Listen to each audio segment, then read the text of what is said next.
All right, Dr. Leigh, dental hygiene, obviously it's very important because it's we have talked about periodontal disease and how dangerous they are and all that stuff, and dental hygiene is obviously that ounce of prevention.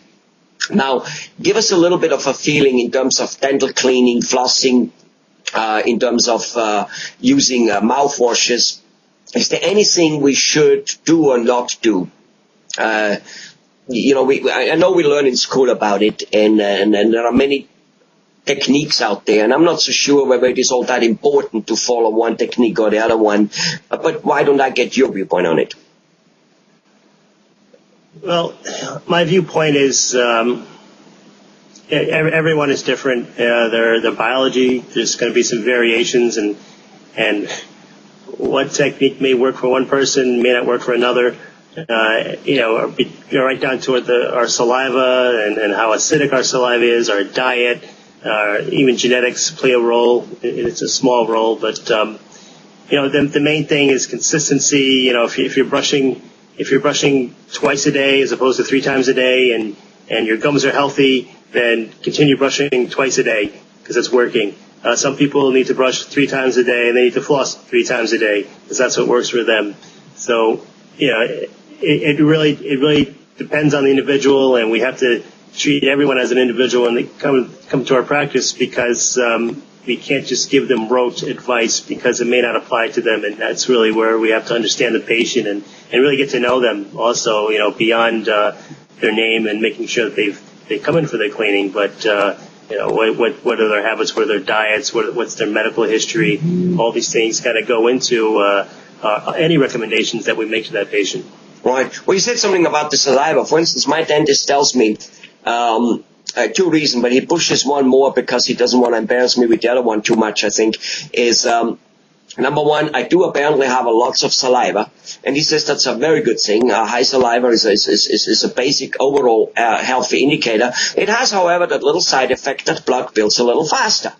And the other thing is that when I go to the bathroom with my wife at night and we both start our hygiene at the same time, I floss, brush, I shower, I shave, and she's still flossing, so in terms of like how much time I use. So I'm sure that has something to do also why he wants to see me every 3 months for the cleaning. And I think that kind of relates to you. Look, to change Helmut here, and tell him you've got to brush your 2 minutes would be like telling me not to eat my mortadella sandwich, It's funny, but we do say I'd rather die than not doing certain things. It's just, that's our lifestyle. And thanks God we can make up. So what? Go to a dentist more often and fix it. That's basically what you're saying. Sure. Do what you can do, but thanks God there are ways to make even for it afterwards. Depends on how the whole analogy works. You just got to go more often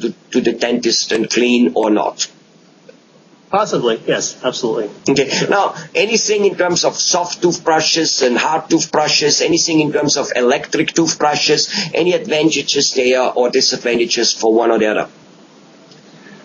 Oh, I think there's advantages to using electric toothbrushes, but again, a lot of that is just based on habit and consistency. So if you have an electric toothbrush and you use it once a week, you're probably better off just using a regular toothbrush.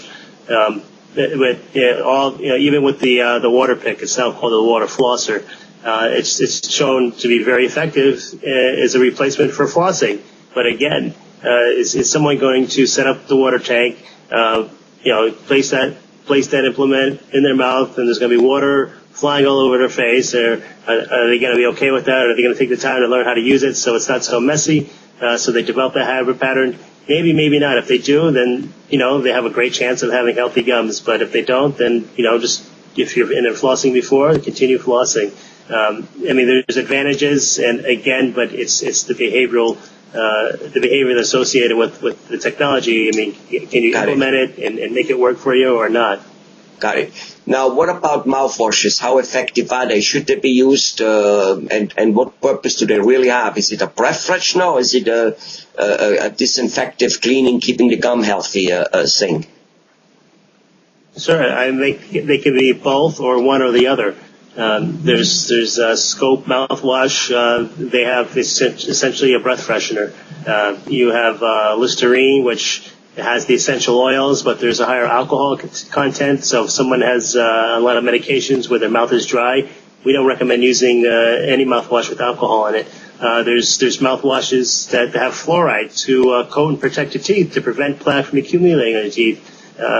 It may not make your breath the freshest, but again, it protects the teeth. There's mouthwashes or mouth rinses for if you have dry mouth. So there's a whole host. It can be very confusing, and again, that's where we come in, so we can help kind of guide you and help determining which is going to work best for you. And maybe you need it, and maybe you don't. Got it. Now, I lived about 15 years ago for a couple of years in India, in Bombay, India, and most people there, all I guess anyway, the ones I knew, they used a tongue scraper. So I started using one. Never used one before. Never brushed my tongue before.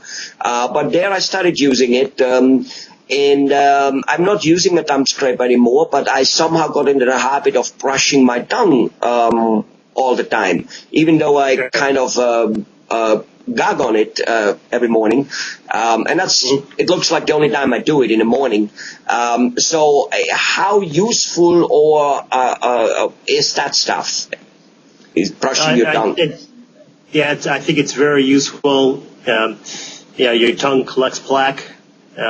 Your breath will be much fresher if you're cleaning your tongue also, and that's a great point. Whether you use a toothbrush or a lot of the toothbrushes now come with a tongue scraper on them, so you just flip over the head, and on the other side you have some rubber tips, and you just scrub your tongue with that. They make tongue scrapers, and the idea behind, or the theory with the tongue scraper, is that the toothbrush bristle cannot clean the tongue effectively, whereas the tongue scraper is able to really, clean the tongue. But I think even if using the toothbrush, it's better than nothing. Wonderful. Dr. Leigh, very informative. Thank you very much. Sure. Thanks.